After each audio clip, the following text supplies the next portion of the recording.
ملګرو سلامونه کوم. دا مخال 400 کې دا مازوره رور چې کوم دی نو هم لیده او بیا راته زمونږ یو ملګری ظهور احمد ظریف خیل صاحب چې د سره دا سیکل دی خو دې خیر نه غواړي،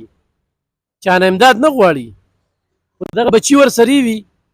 او دلته کې په دې سیکل چې کوم دی نو راولي، دلته کې بازار کې د 450 روپو سودا ځان له وکړي او هغه هلته کې کلي کې خرڅه کړي او چې څه ګټه وټه وشي نو په هغې کې کور ته ډوډۍ مې وسي، په دې بچو یې مخوري، دی په خپله مخوري. کور کې ورسره 4 یتیمان هم دي، 4 یتیمان جنکۍ هم دي، رور هم غریب دی. نو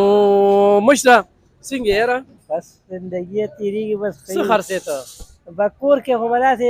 چپس او بسکټ یې ماشومانو را ټاپیانې واپیانې دغه دوکان هم دی. ښه ښه نو څه ګزاره به یې کېږي؟ یاره یي بس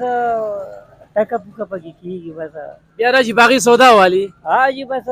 څه د هغې سودا شي څه د رور مزدورۍ محنت شي بس دغه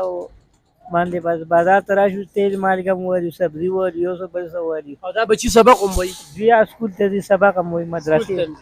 دا بس چې کله راسي چوټیر وشي موقع شي نو بس چکر راولېږو بازار ته. جي نن د چوټي ده روټۍ به وخوړه تا هم وخوړه څویم کې ته او ته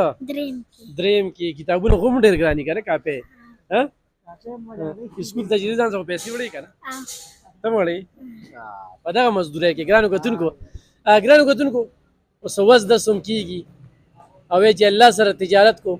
نو د دې رور نمبر به دوی نه شي ویلی، هغه نمبر به پرې مونږ ورکړي وي هغې باندې زی پیسه ده ایخ په نیغه ورسره امداد کولی شي چې دا دوکان یې غټ شي، دا بچي ښه سبق هم ووایي او د ده دا نستي هم غوسه شي. ډېره مننه.